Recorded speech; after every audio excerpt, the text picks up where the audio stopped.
Hello, welcome and good evening. This is Spotlight. My name is Noam Falong. You're watching MX24 television and we promise you relevant conversations all the time.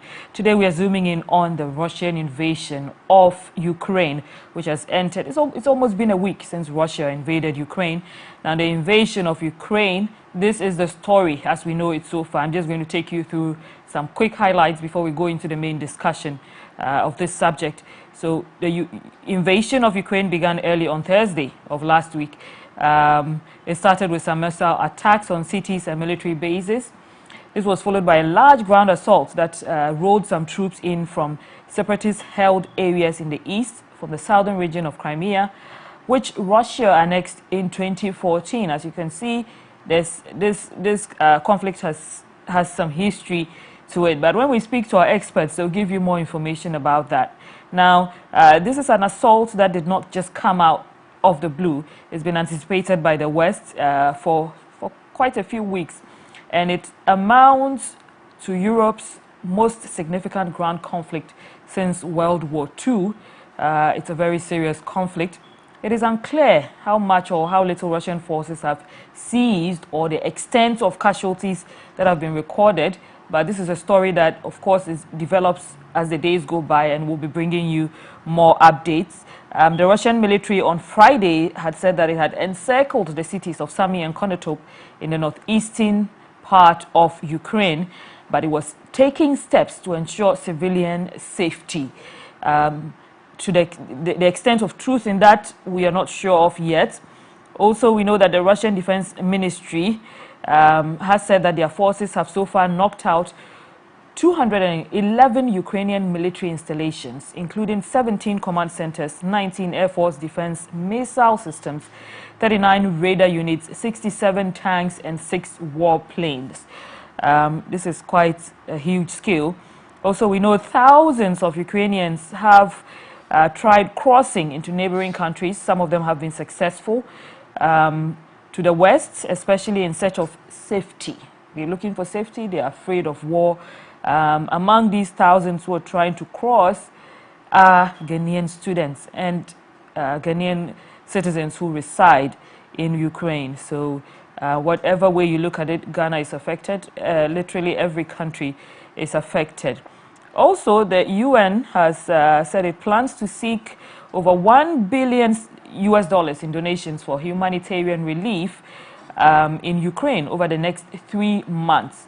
The UN humanitarian chief said this on Friday. That French President Emmanuel Macron also said the EU has decided on an unprecedented 1.5 billion euros, approximately $1.69 billion in economic aid for Ukraine.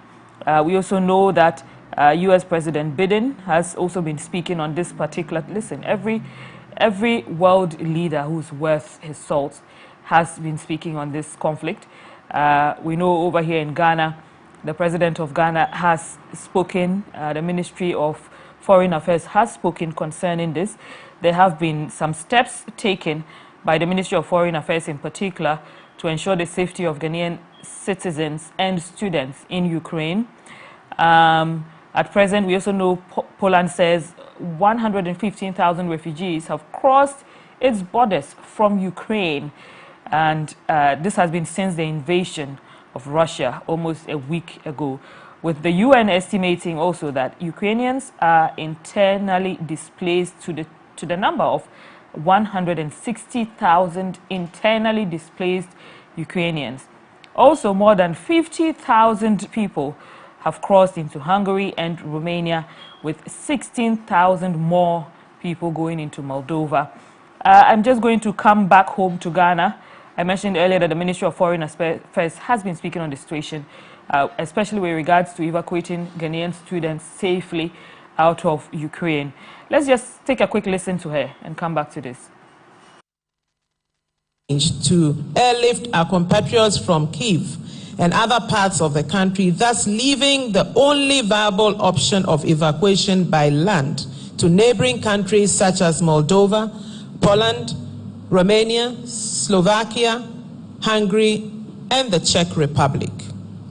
Consequently, my ministry, collaborated with the Ghana diplomatic missions in Bern, Switzerland, Prague, Czech Republic, Ankara in Turkey, and the Vatican, Holy See, and also Ghana's honorary consuls in Ukraine, Hungary, Romania, as well as Ghanaian communities and student unions in Poland, Hungary, and Romania to facilitate the evacuation of our nationals after being conveyed from Ukraine by road to the closest borders of the European countries mentioned earlier.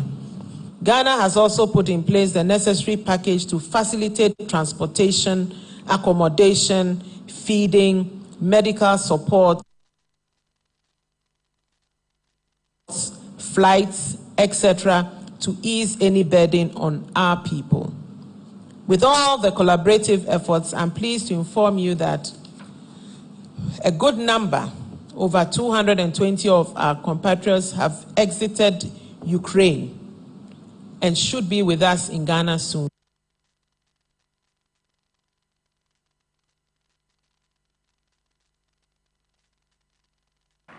And that was Minister for Foreign Affairs, Shirley Ayoko Botchwey, there making some reassurances, especially to citizens and students out there who are Ghanaian.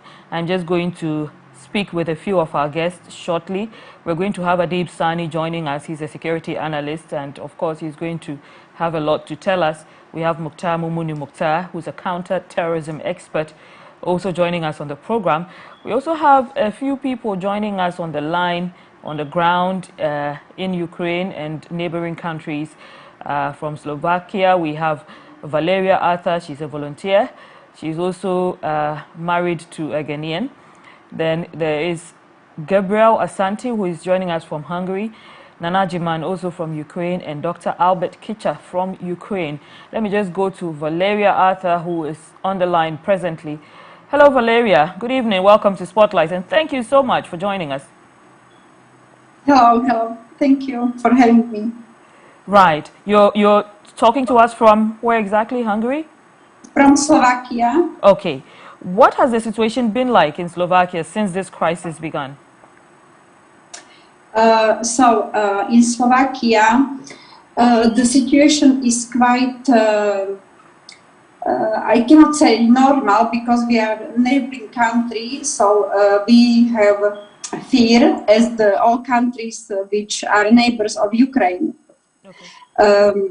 Prime Minister and Mrs. President, they all are acting and are going to borders to support refugees, and also they have conferences and they are helping to them as they could. Do you have any idea of the numbers involved, of the persons who are trying to get out? as I just came from the border with Ukraine, I can tell you that from that particular border, which is the closest to town Uzhhorod, in past 2 days, together crossed around 20,000 people.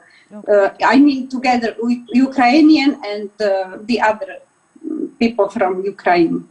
What's the situation like at the border? We've heard some interesting reports. Some say that the people have been walking for hours, they're hungry, they don't have enough water. What is the situation? Can you capture it for us? Yeah, the situation is that as soon as they cross Ukrainian border, they are going to a long queue. So this queue is long, like from 6 to 10 hours. So this day, in this queue, maybe they are talking about this queue where they are hungry and with no water, but this I don't know because I am on the Slovakian border. Right. But after they crossing Slovakian border, everything they have, as you see, I sent this video from the border. This was made today morning. And as you can see, they have everything for free. They have food, they have water. Water. Yeah, they have also toilet things for women, for children. Toilet, because okay. From Ukraine, mainly women and small children are crossing because men are not allowed to leave Ukraine because men must stay in the country to fight. So just women, kids, and also mainly students are crossing the borders. Now, I should just mention to our viewers who are watching that what you see on your screen is the scene at the Slovakian border.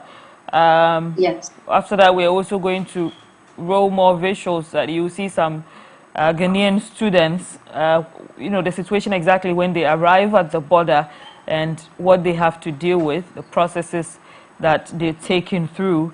I'm still speaking with Valeria Arthur, who's a Slovakian. She's joining us from Slovakia. She mentioned she just left the border area and, over 20,000 people have been crossing out. Men and women, she said, mainly women coming out from Ukraine because men are not allowed to leave the country. Now, these are the pictures of Ghanaians at the border that you're seeing on your screen right now. The only persons who have not been allowed out of Ukraine are mainly men because they have to stay and fight, apparently. Yes, and as you can see, there is Red Cross giving food and water. There are also telecom companies giving SIM cards for free. Okay. There are all things. This is on Slovakia border. With this, there is no issue. There are even clothes, blankets. They have everything, and also people from charity and individuals. They are giving the free transport to the nearest rail stations or bus stations. Valeria, how difficult is it to cross the border? It's not difficult. It's just long. What do you need? When a student especially gets to the border, what do they need to have to identify themselves and to receive help? They have to have passports or this residence permission card, and they can cross. Yeah. Even there was one or two cases when students lost their passports, but they can enter with the card from Ukraine, like I don't know what is the residence card. Right. If they have their residence card from Ukraine, or if they have their passport from Ghana. Yes. Can you just as I know, take me through specific processes? Like, let's assume a Ghanaian student gets to the border. Who is the first person you contact after you show your ID card or your residence permit? What happens? If you're asking me, I don't know. Right. Right. How many students so far have you seen? I mean, you've seen a lot of people passing through, but how many of them are students? So yesterday evening, we were successfully transferred 43 Ghanaian students into buses. We transferred them to Prague. They are already in Prague now at this time. And so they crossed the border. Immediately, my husband, James Arthur, honorary consul, get to them, as you could see on the pictures or on videos. And he instructed them where to go to rest, to have some food, even warm food, to have warm drinks, to get blankets. And then we, during whole yesterday, we collected them. We wait for them because they were coming in groups. And then we, together with one transport company from city Košice, we transport them with these two buses to nearest rail station, which was in Košice town. It was like an hour and a half drive. And then we tried to get them tickets for train to Prague. It was also a challenge because they were like 43 and there was just one train available with so many seats free. So they took that train, and now at this time, as I know, they are safely arrived in Prague because there is embassy. So now embassy are taking care of them. Thank you so much, Valeria Arthur. She is a volunteer. Her husband is also helping to lead the rescue efforts. She's also working tirelessly at the Slovakian border there to help Ghanaian citizens and students who are trying to cross. Thank you, Valeria, for joining us and for giving us that insight. I'm just going to move on to another student who is in Ukraine. She is Ghanaian. She's a Ghanaian Muslim student in Ukraine. Firdaus, good evening and thank you for joining. Good evening to you. Thank you so much for joining us on Spotlight. We've had different versions of the situation on the ground. What is it like where you are? So currently I am in Romania. Most of us have been able to cross the border in Romania, and we have been situated in hotels. Okay. That's the current update in Romania. We've had before you crossed into Romania. Yes. How was the situation that you left? The situation wasn't good at all because the main organization was for us to leave as soon as possible by land. And we received a directive that when we arrive by land, we will get representatives to help us cross. But when we got there, nobody was there, literally. So it is the Nux Ukraine student leadership which brought together all these students to be able to move across the border. Because up until now, the people in Romania don't have any help until they get to the capital where we can get in contact with the consular. So the procedure from before the border to after the border and leaving the city close to the border to then the capital is all done by students. This is how the process was for me moving from Venezia, which is the city I stay in Ukraine, to currently in Romania capital. When exactly did you move? I left on Thursday. Okay. But I arrived here Saturday. Let me say it like that, because the trip was about 20 hours. Oh. And when we arrived, there was so much traffic that we had to walk to the border. How long was that walk? About 2 hours. Okay. We had to walk about 2 hours. So after the 20-hour journey, we then had to stop and then walk about 2 hours to get to the border. And when we got to the border, still no assistance. So it's like survival of the fittest. But we've heard some stories about people who've had to walk for 7 hours to the border. Is this true? It is very much true. I received an info from a friend of mine who was trying to move from Lviv, which is a city, to the Polish border, and he had to walk for 8 hours. He got there and he still couldn't cross. So he has to go back to another city. So the students, there was a circular earlier by the Ministry of Foreign Affairs about people that students could contact. Have you seen this? Have your colleagues seen this? Have you tried to contact those persons? Yes, but as I was saying, when we arrive at the borders, we don't get in contact with them. It is later on when we've crossed the borders. And we need their help at the borders because they are the people who can help us cross. I see. So, yes, exactly. So there's no diplomatic individual there to help us navigate this. There's a letter, but when you show it to them, these letters are in Ukrainian, like where I'm coming from. They don't even understand it because it's in English. Oh, I see. Yes. So there's a language problem here also. Yes, exactly. Right. And right now,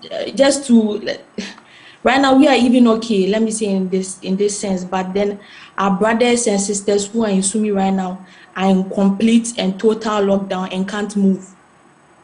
They can't leave the city, and there are about 130 students who can be evacuated either by land or by train or anything. They've been advised to stay indoor with limited funds and limited source of food and all of this.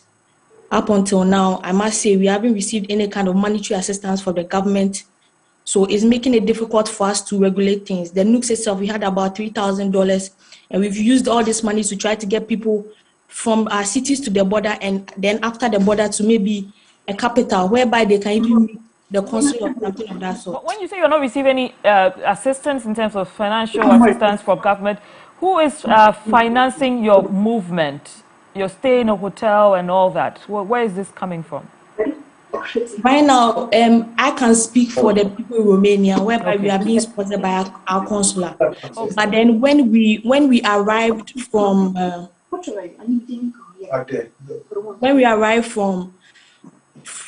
Ghana to the border, it was the Romanian government which helped us. Right. They gave us shelter, they gave us food, they gave us transportation, and gave us a place to sleep for the one night. Thank you so much. Firdaus is a Muslim student in Ukraine. She's managed to cross out, and she's speaking from her hotel room now in Romania. Let me speak to Osei Kwame Bafo, who's joined us. He's from the West Africa Network for Peace Building. Good evening, sir. Thank you for joining us. Apologies for the delay in coming to you on the line. Good evening, and good evening to my colleague panelists. It's a pleasure to join you. Right, thank you. A point of correction slightly, that my name is not Osei Kwame Bafo. It's rather Osei Bafo Frimpong. Right, thank you so much. And thank you especially for coming on to Spotlight. As someone from the area of peace, when you survey the situation, is it too late for us to talk of peace? Well, first of all, I think it's important for me to lay down the groundswell before I can draw home on the question that you are asking. Right. There are two things here.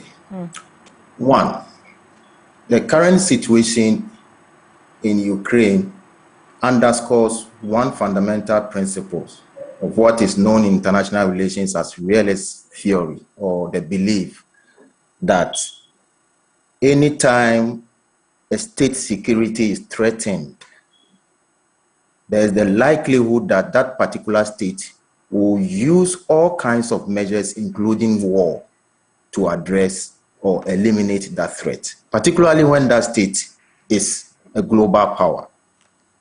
And this is not the first time that we have seen this situation. In 1962, when the then Soviet Union tried to use the territory of Cuba, which is very close to the United States of America, by planting a nuclear shield directly targeting the US, the Americans used all kinds of means to eliminate that threat. Again, if you look at the US invasion in Afghanistan, Iraq, all these things were done by the Americans on the basis of the fact that their security is threatened. So this is not the first time we have seen such a situation. And therefore, why would have thought that United States, having done it before, would have used preventive diplomatic means to address the concerns of the Russians in order for us to avert such a terrible situation that we find ourselves. So it's just unfortunate. I sympathize with the situation, particularly the Ukrainians who have become homeless outside their own country. And also it's also having its own bearing on other foreigners, particularly our Ghanaian citizens, as we have seen within the pictures. So that could have been averted. Are we able to identify where the problem is coming from?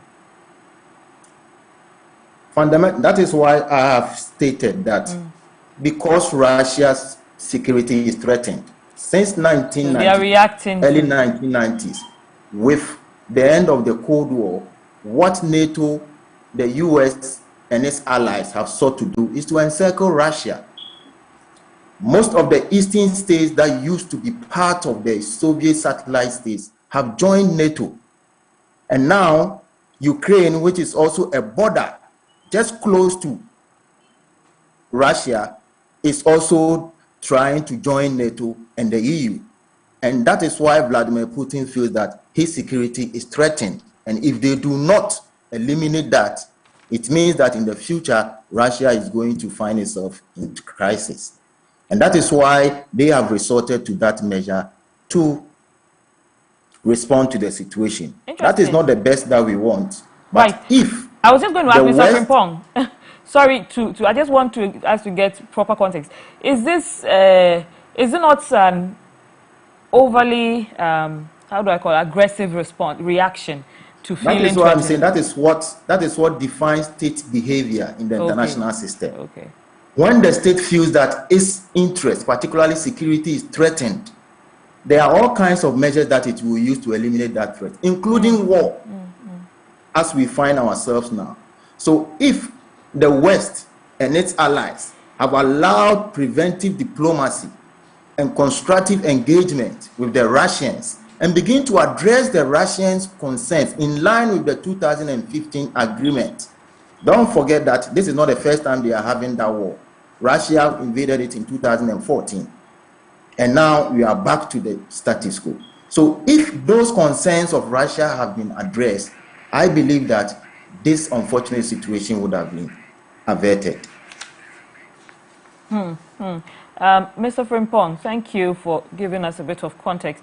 I'm coming back to you in just a few minutes, but we have someone on the ground in Hungary, and I want him to give us a few comments. They're quite on the move, so the reception is not very reliable. Gabriel Asante, good evening. Thank you for joining us on Spotlight. Good evening. Thank you for having me. Great. Where exactly are you and what's going on there? Yes, thank you. I'm in Hungary. I'm in Budapest, the capital city of Hungary. And for now, was that your original? Was that your original location, or you crossed into Budapest? No. I'm the student president of the Ghana Student Association in Hungary. Okay. All right. So as you are all very much aware, the crisis in Ukraine, most of the Ghanaian students and non-students as well are all crossing to the nearby countries, including Hungary. And so we have been on the grounds to assist.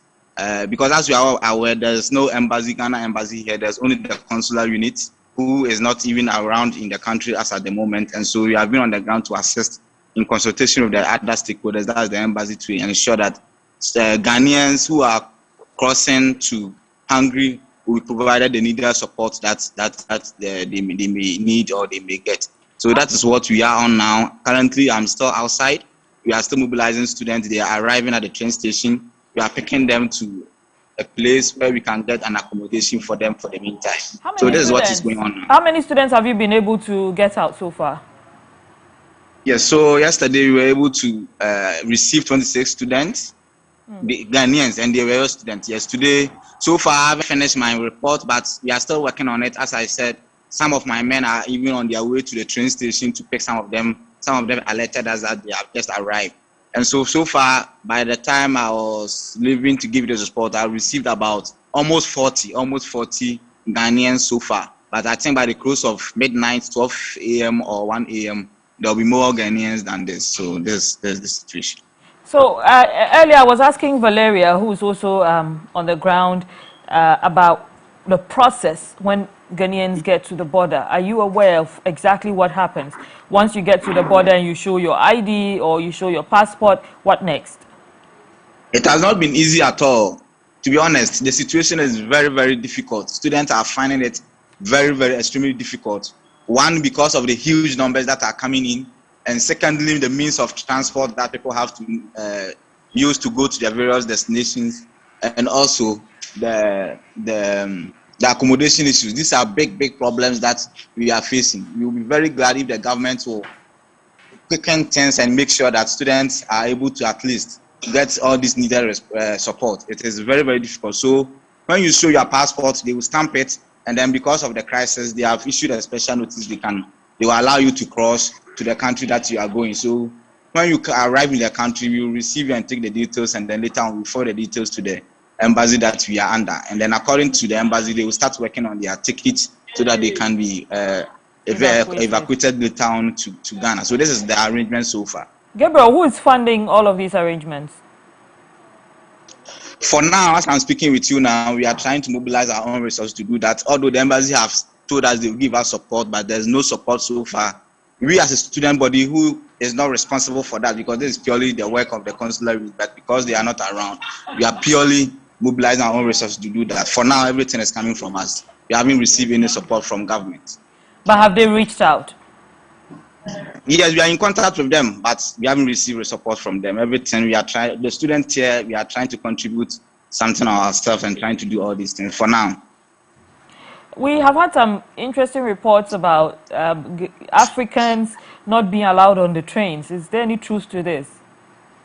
I've seen such report from those who have arrived that there's some form of discrimination going on, but I haven't been to the border myself, but this is the reports that I also received from those who came, who received here in Hungary. Right. Thank you so much, Gabriel Asante from Hungary. He's the president of the Students Association over the Ghana students specifically, and he's on the ground with others working hard to ensure that Ghanaian students are moved to safety, especially, those who contact him. We still have Mr. Jose Bafo Frimpong here from the West African Network for Peace Building. I'll just come back to him to give us a bit more context to the problem here. Hello, sir. I hope you're still online. Hello. Yes, you've been listening to the students. I'm sure you listened to Valeria earlier. You listened to Gabriel. What do you make of their situation?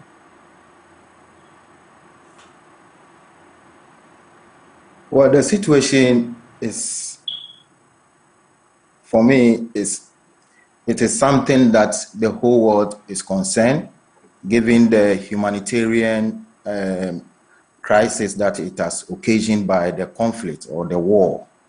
As of now, the United Nations Humanitarian Agency has indicated that over 500,000 people have been displaced by the conflict, including other African countries and our own Ghanaian compatriots. So it's worrying, and we are always concerned about the need for the international community to begin constructive engagement with the parties involved in order to find lasting solution to it by addressing the underlying issues that will lead to the resolution of the conflict. That is, for me, it's very important. When you say constructive engagements, what counts as constructive engagements? What it means is that there are parties involved in the conflict. Right. The Russians are demanding that Ukraine should not join NATO. Ukraine should not join EU. And the Ukraine is also demanding that, based on the principles of their territorial sovereignty, they have the right to determine which kind of association or alliance that they need to. But does Russia even have a right to make such a demand? Does Russia have the right to tell them not to join NATO? That is why I began by saying that the issue at stake is a question of realpolitik. Realpolitik means it has nothing to do with morality. It has nothing to do with international conventions. When great powers, they feel that their sovereignty or their security is threatened, they will use all means to eliminate that threat. And this is not the first time we have seen this. You've seen how the Americans use similar measures to invade Afghanistan. They stayed in Afghanistan for over 20 years. So just last year that they shamefully left Afghanistan. We saw that in Iraq and a number of places. So it's the question of great powers not respecting international law and would decide to use whatever means to achieve what they want. And that is why the Americans and NATO and their allies, knowing this very well, should have rather negotiated a deal with Vladimir Putin and Russia in order to avert this unfortunate situation. Let me hold you on that note to negotiate before all of this escalated to this point. But at this point of the escalation, I wonder what can be done after. But I'm going to come back to Mr. Bafo shortly, and he's going to speak to that. I have on the line again someone from the National Union of Ghana Students in Ukraine. Philip is joining us from Ukraine. Hello, Philip. Hello, can you hear me? Yes, I can hear you. Are you still on the ground in Ukraine? No, I'm not in Ukraine. I'm Right. in Romania now. Okay. Have all your members been accounted for? Not yet. We are still working on it. How are you able to contact them? Do you already have their contacts? You have a database? How are you able to determine which student is where and hasn't come in yet? We do that through we have correspondence at every city. That is our organization based on our constitution. We have the national level and then the local level. So the national level communicate directly with the local leadership who are in various cities. So that helps us to know which individuals are at any point, where they are at any point in time. What difficulties have you encountered so far in evacuating people out of Ukraine? Since the beginning, we've not had. Okay, the challenge has always been at the borderline. I mean, when we get to the border and we are trying to cross, that's where we go through a whole lot of problems. We have to stand in the queues long hours. People stood there more than a day, like more than 24 hours before they could enter. And some of them too, they were, subjected to racial abuse. Skin color and all of that. Others too, the numbers kept increasing to the point that the military, the Ukrainian personnel, the immigration, they had to enforce, order by even warning shots and all of that. They also use electric shock devices to try to deter people from crossing to the other side. So these are mainly the issues we have faced. With these kind of measures, Philip, has there been any casualties? Have there been any injuries? No, not at all. Okay. Not at all. Yes, please go on. Yeah, not at all. So when we get to cross, what happens next is also a bit of a challenge. Because we were made assured that there will be some delegates coming to meet us.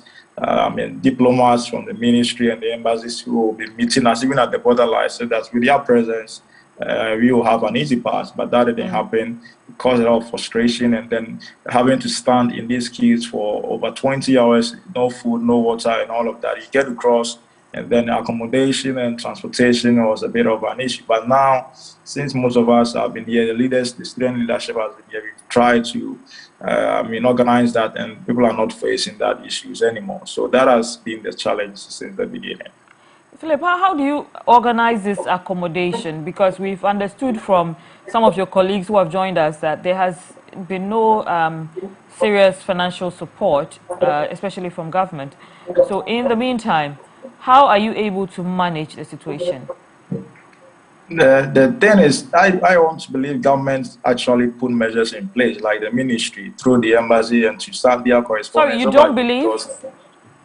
I believe on record. It should Okay. be stated on record that I believe, because I had very good communication, I have good relationship with the embassy. They assured me of these things, and I trust those personnel over there. It was rather those who were here to be on the ground to put these measures into action. That is what we were lacking, actually. So myself, being the president of the union, I got here. I had to stay in these lines more than 11 hours, as I said. And imagine my colleagues looking up to me as the union president. I couldn't help the situation. So if imagine how the sense would be like. And then we managed to get out of this difficult situation. We managed to get to the other parts of the border, as in be able to enter the country, where like Romania, where I am now, and then accommodation and even transportation is an issue. So even myself, I had to again do something, put a few things together to mobilize our people and then take them into accommodation. It was after that we had a call that we are all to converge and at the middle point, that is Hello Hotel, which is in the capital of Romania. So that is where we are currently based in now. We moved in this morning. Philip, what happens to students who have no money? How do they feed? Yes, even the transportation was an issue. When the whole thing started, through my conversation with the embassy, they made us even prepare a budget that we presented to them. We are yet to receive any funds. News Ukraine student body, we had already almost like $3,000 in our account. So from the start, those who were not having any money, that was what we are using to help them, to secure them to these borderlines. And also those who were able to cross into countries, specifically like Hungary, they couldn't find transportation to the capital where they were directed to go. So we also had to come in and also support these individuals as well. So that is how we've been trying to support this. I'm not saying we have supported all the students in North Ukraine, just a few of them who couldn't, afford them. That is what we've been able to do. What do you see happening in the next few days, and how can you be helped seriously? All right. Well, now I think most of our students are in safety now. What I would like to refocus our attention is the Sumy. It's a city in the eastern part of Ukraine. We currently have almost 100 students over there. We've not been able to conduct any evacuation exercise over there because their city was surrounded by the Russian military, by the Russian troops. So our students are still there. They are frustrated. They even wanted to organize an evacuation exercise themselves. Just the student, not even informing the leadership. They just made up that we got that tip and we were able to talk to them to calm down. Their university is even advised against that, not to move and wait for situation to de-escalate. So right now, today we had a meeting with them as well, their leadership over there, and what they are telling us is that they are running out of stock, they are running out of food, water, and all of that. So we need to come in to support them, and that is when we also, we've done the best we can. North Ukraine doesn't have anything in its coffers, so we made a few steps to reach out to government and see if we can support, because we were told to prepare a budget, yet we've not got that. We've not seen anything. We've not seen any financial coming in. So I think this is the best time that we can reach out to our people who are already terrified, who are already in a difficult situation. For them to have some hope and keep up, because if we don't feed them, if they don't have water to drink, when the chance comes for them to, evacuate, they won't be able to even, have the strength and the energy to move. And it's coming from that place, the eastern part of Ukraine, to these western borders. It's gonna take a long. Myself, I'm very close to Romania. But it took me almost 24 hours to get to the borders of Romania, and they are in the eastern part of Ukraine. So imagine if they are to come by a bus, that's going to be like 3 days minimum. So we really need to reach out to them and try as much as possible to help them. And I think we shouldn't just look at that. I also propose that maybe since the Russian embassy is over there in Accra, I think I heard that communication has begun with them. Let's try to intensify that. If maybe Russia will agree to, use their country to evacuate our students, that will also be excellent. That will also be very nice. So that is the situation so far. Thank you so much, Philip Bobiansa, who's president of NUGS Ukraine, and he has just given us a bit more context to the situation on the ground. I think what's important to note is that they have run out of money. Government has promised certain interventions which they are relying on, but it has not materialized exactly, especially in monetary terms. And it takes money for them to stay alive. They have to stay alive, and they need money to do that. So if you have family over there, this is the best time to reach out to them. Also, he mentions some critical situation of 100 students in storming in the eastern part of Ukraine who have a city that's presently been surrounded by Russia, and those are unaccounted for. They haven't been able to reach them. Hopefully, they can all get out soon. Thank you so much, Philip Bobiansa, for your time.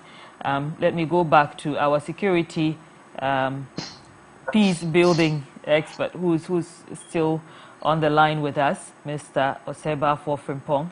Hello, sir. Thank you so much for your patience with us this evening.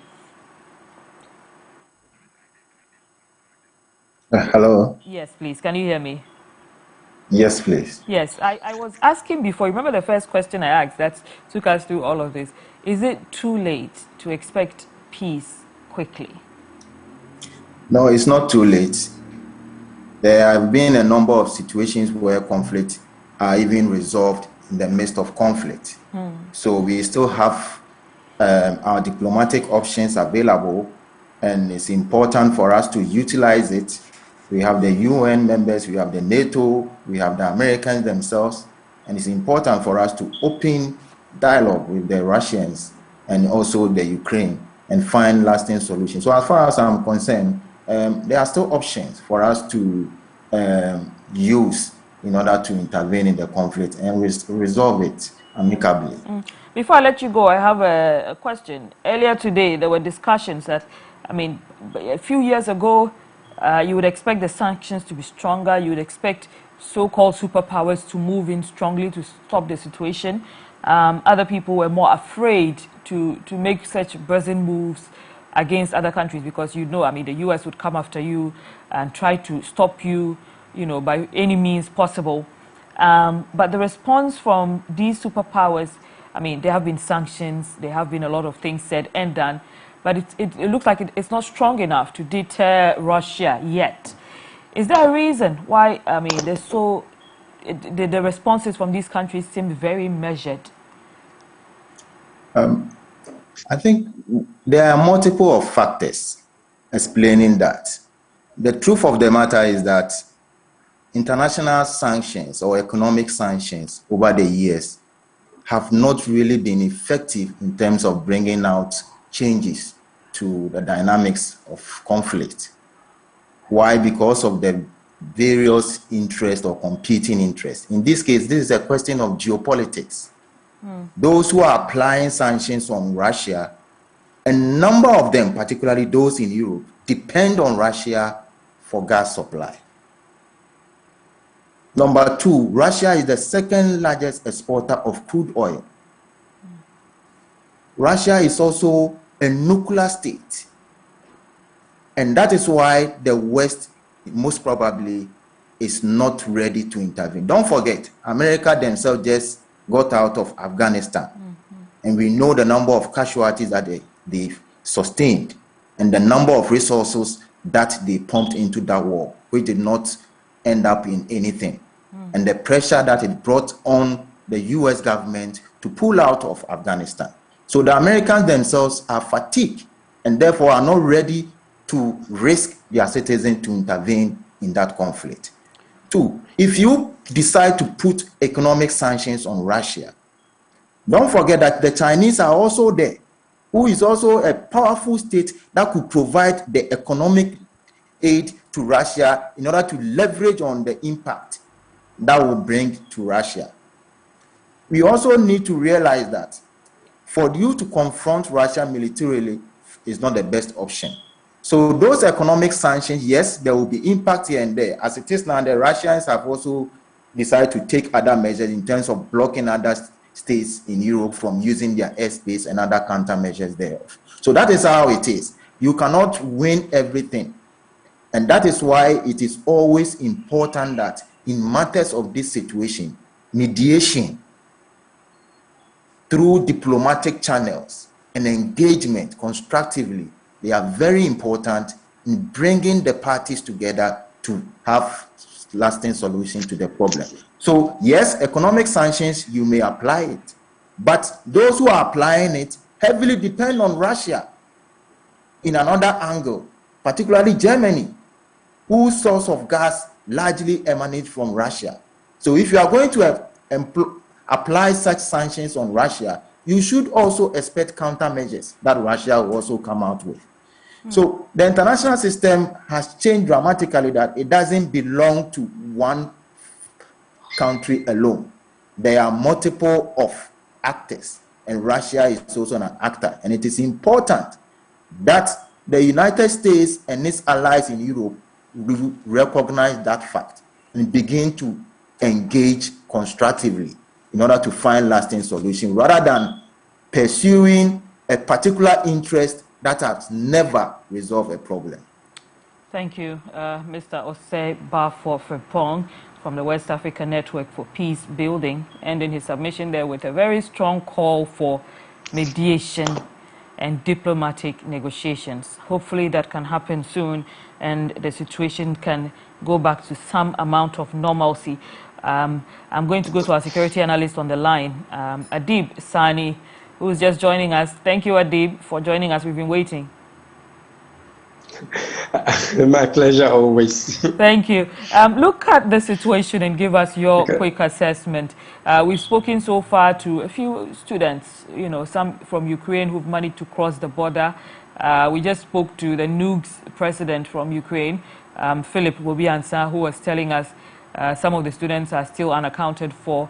They have very little help, especially monetary help, coming from government.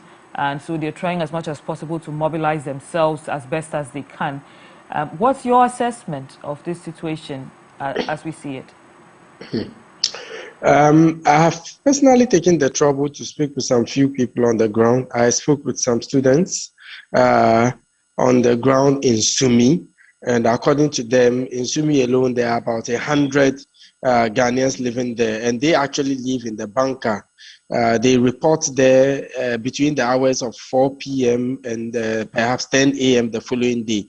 But they have a 2 to 3 hour respite in which they are allowed to go home and get their stocks back. If they need to freshen up, they do that within that 2 to 3 hour window.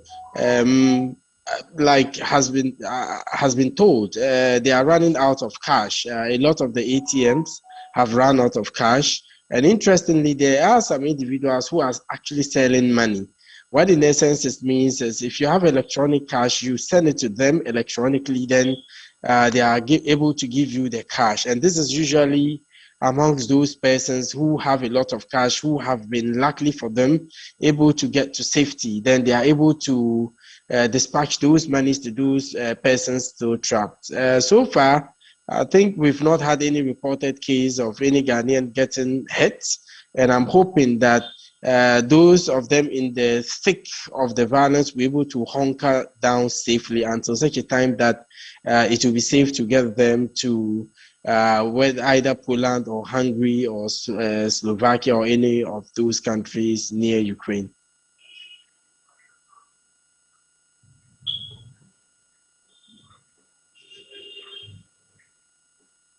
Hello.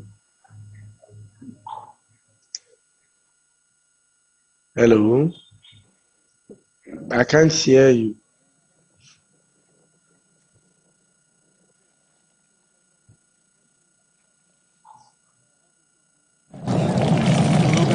Hello.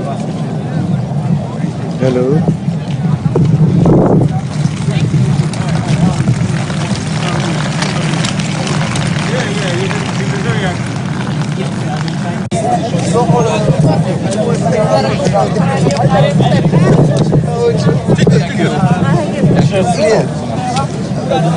This platform to debunk the unsubstantiated reports, such as alleging that a bus or a train conveying some Ghanaians to the eastern part of Ukraine was shot at. These are delicate times. Let us all endeavor to steer clear of sensationalism and unconfirmed reports. These only serve to heighten tensions at these times. Sorry for that break. We're having problems with the sound and the connectivity, but we still have Adib Sani on the line, and I'm just going to come back to him with my last question. Adib, I was trying to find out, we have seen some reports saying that people are being given ammunition freely in Ukraine to stand their ground and fight. Is this the logical way to approach the situation? Well, I mean, this is a country in crisis. They are fighting for survival, they say. And it is quite obvious that the Russians didn't get their calculations right. They are meeting a much more determined side than they anticipated. I mean, they are a desperate people who want to survive. So whatever desperate means they have to resort to, they wouldn't hesitate doing that. But Adib, my problem, how can they make sure that this doesn't end up in the wrong hands? These ammunition. That's exactly where I'm coming to. Because when the war is over, what in essence it will mean is we would have a lot more of these rifles in civilian hands. And if care is not taken, it might be diverted into other conflict hotspots, like it happened in Libya. At the height of the Libyan civil war, there was a lot of these weapons that came from European Union and other parts of the world into rebel hands. Now the war is over, and guess what? These weapons are finding its way into the Sahel region and even sub-Saharan Africa. So we need to be cautious with our approach. So we are not creating a bigger problem in an attempt to solve another problem. And I'm quite surprised that Germany, which has had a long-held tradition of not exporting arms into conflict hotspots, has had to break it, you know. And Olaf Scholz, the new chancellor, even received a standing ovation when he entered parliament over that decision. So obviously it is a major, is cause for a major concern so far as peace and security in Eastern Europe is concerned. Adib, does this affect Africa in any way? It does, absolutely. As has been observed by your previous speaker, Russia is the second biggest exporter of crude oil in the world. In the early days of the invasion, we saw oil prices go up by about $105 a barrel. The Dow Jones came down by about 3%.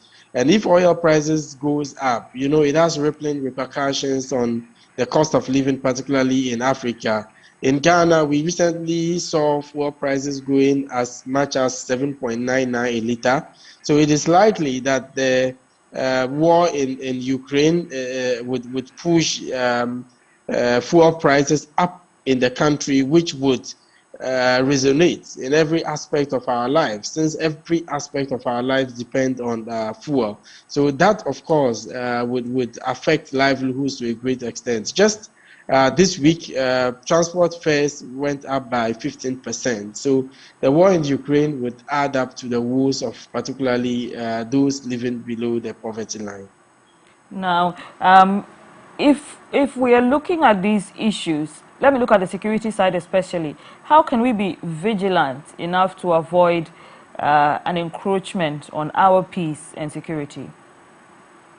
Okay, so one of the reasons Russia is invading Ukraine is not just because Ukraine wants to join NATO, but Vladimir Putin also wants to reassert Russian dominance in Eastern Europe and even beyond. If you take a closer look at Western media narrative, they talk about Russia as a dwindling force and all that. And Putin has had his misgivings about the way Gorbachev and Boris Yeltsin ran Russia by allowing these small countries, such as Kazakhstan, Uzbekistan, and the rest, Belarus, Latvia, Lithuania, and the rest, to secede from the USSR. So he wants to reassert that dominance, not just in that region beyond. As a result, we have the Wagner Group, which is a Russian mercenary group operating in Mali and, according to other sources, in Libya. So it is highly likely that their presence in Mali might exacerbate issues so far as fighting terrorism is concerned. And so when Mali is affected, it affects Burkina Faso, it affects Ghana as well. So, I mean, it's a chain. And there are so many ways Ghana can be affected as a result of what is happening. And let me also add that what is happening in that country would have an impact on food prices, particularly for those in North Africa, which Russia and Ukraine largely exports. Is used to bake bread. And in these countries, bread is a political food. It is staple. Let's not forget that Omar al-Bashir was ousted because bread prices went up.